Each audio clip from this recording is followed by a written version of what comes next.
Hello, my name is Maggie May and I have got FASD. In this video I'm aiming at more parents than my usual audience, which is people with FASD. And I am going to start this video by saying I am not a parent. So all my advice are of my perspective of what it was like for me growing up and going to school and all of that, and also the strategies that me and my parents came up with or found that really helped me overcome the struggle, which was to actually go to school.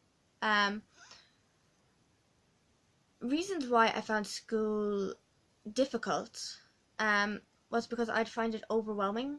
I'm someone who has to know what's happening in advance. I have to know pretty much. I have to have it out like a timetable. I need to know. And in a school environment, that's very difficult. I might know, okay, in the morning I have maths or whatever, but things can change. Teachers can be out, they can be sick, and that just throws me completely. And that right there, knowing coming into school and my usual teacher isn't there, and there might be a substitute, that would cause me to have a meltdown. Not in school usually, but mainly at home. I'd just go home and all hell would break loose.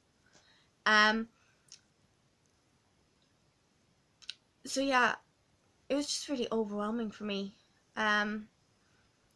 So first of all, my parents would always make sure that they would set up a meeting with my class teacher, either before school started or as soon to the starting date of school as possible.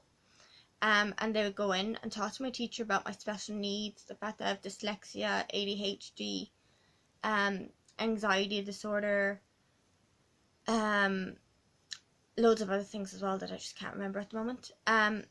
So they inform the teachers what to expect, and the fact that if you put expectations on me, I won't meet them.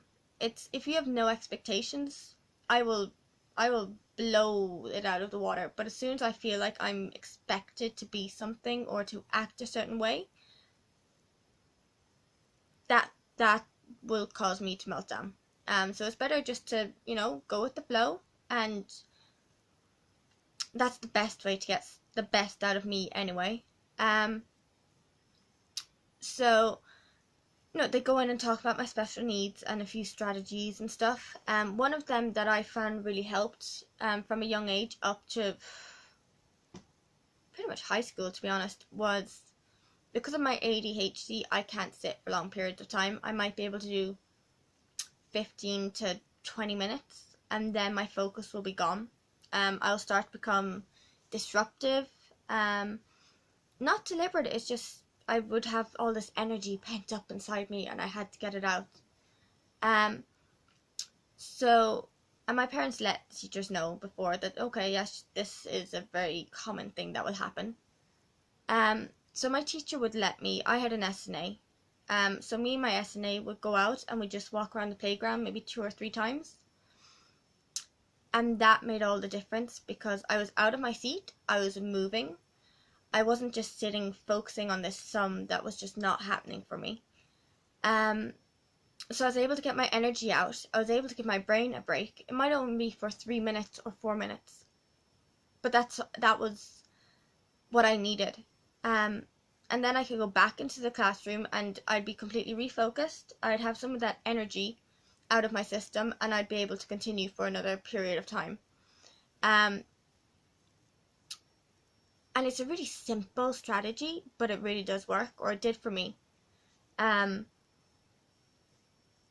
yeah, I definitely would suggest that one for parents to maybe talk. And yeah, okay, it might not be possible, but maybe if they just were walk the corridor, or just to get out of their seats and moving. It might just be, hey Maggie, can you go and sort out the library? Or hey Maggie, can you just go and just to get them out of their seat and moving. It doesn't have to be a big thing, just, something small that just gets them out of their seat, away from whatever absolutely they're struggling with, and just lets them refocus. Also, a good strategy to use before school starts is to start to get your little ones up at the school time. The first few days it's going to be hell. I'm not going to lie, it is going to be hell. And it does make your day as parents longer, but later on it really does show, because they're not, once it actually comes to school time, it's not a big shock to them. They are used to being up at this time, so it's not like you're not having to force them out of bed. And also putting on uniform into a game. My parents did it. Oh, let's see how quick you can get it on today. And they'd, time me, and, they'd write down my time.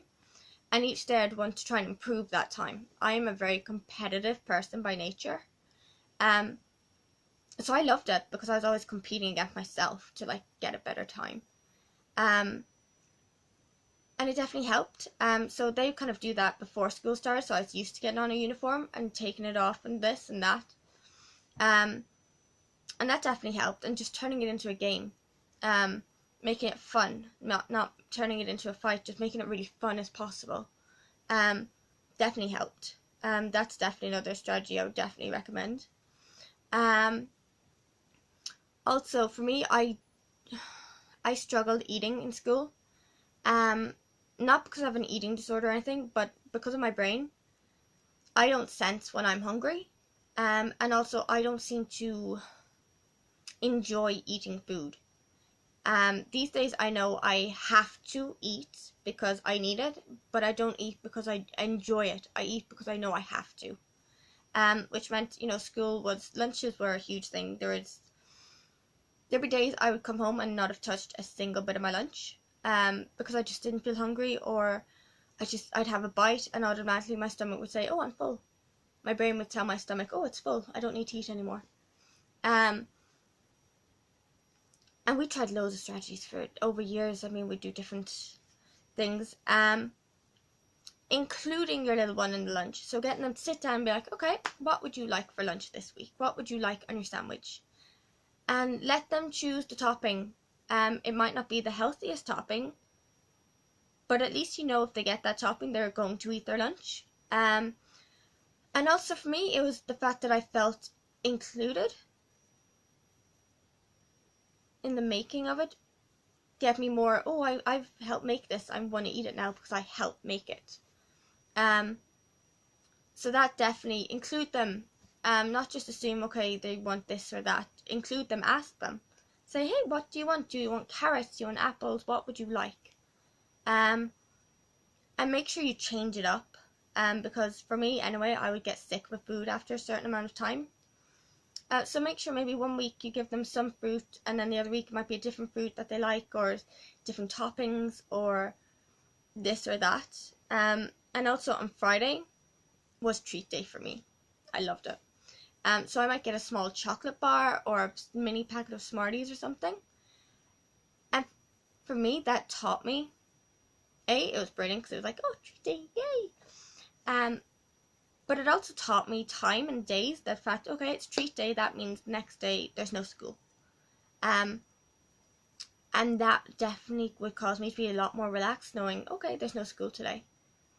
Whereas if I was told, hey Maggie, there's no school today, I'd forget that. So it gave it a visual impact for me by knowing, okay, today's treat day, there's a chocolate bar, there's a packet of Smarties, there's, I don't know, whatever your child really likes, that's a treat.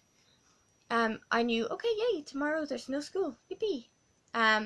So that definitely taught me, and started to help me understand days and times and stuff. When I was slightly older, so around 8 or 9, I think, might have been a bit, maybe 7, my parents started to use a small little notebook that they would write down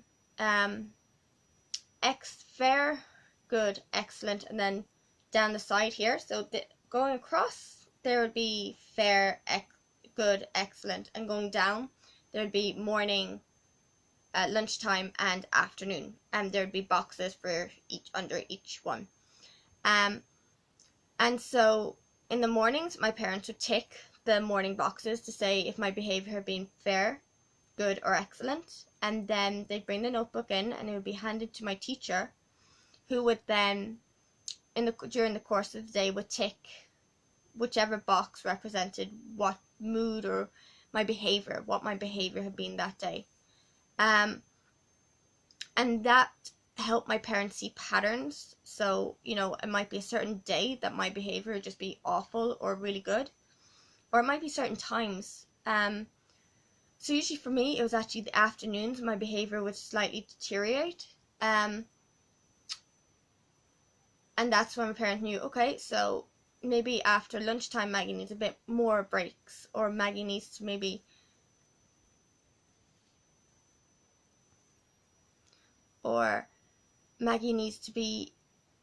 Maggie struggles at this time.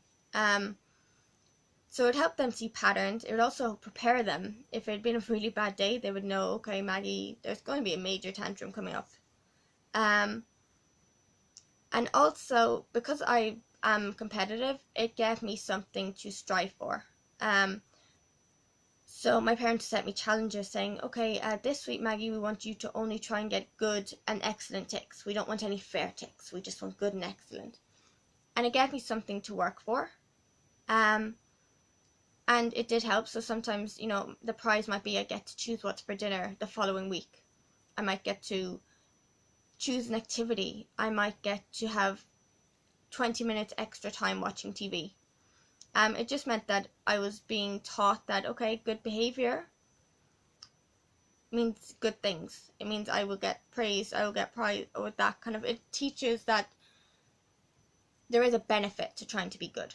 And then as, the weeks would pass and I might be getting more good and excellent ticks rather than fair, they would up it by saying, hey Maggie, let's try and see if we can get 3 days with only excellent ticks. We don't want any good. Let's just try for excellent ticks. And sometimes I would succeed. And sometimes I would fail. But when I failed, my parents wouldn't be like, well, you should have tried harder. This is your fault. You should have tried harder. Why didn't you work hard enough? They would be like, that's fine. What do you think we could change for you to be able to reach the goal that we have set for you? Or what do you think stopped you reaching your goal? In which case I would have to think and be like,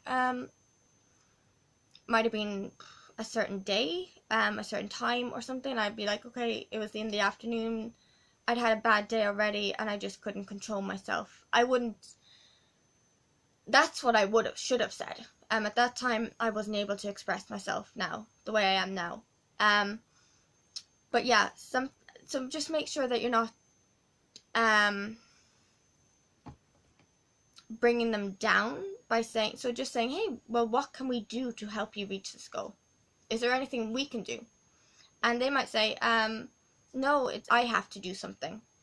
And also sometimes you will have to accept that you may have set a limit or a challenge that might be for excellence during the week or whatever. And sometimes you're going to have to bring it right back down to, maybe just getting goods and excellence. So that way they don't feel they failed. And then once they've started to work that up again, then to bring it up again.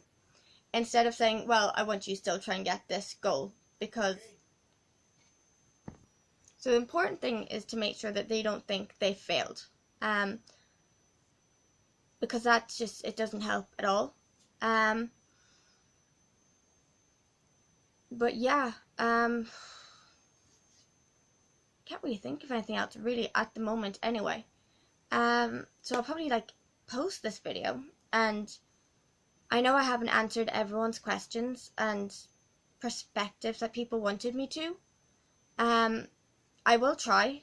I will either feel free to message me or to friend request me.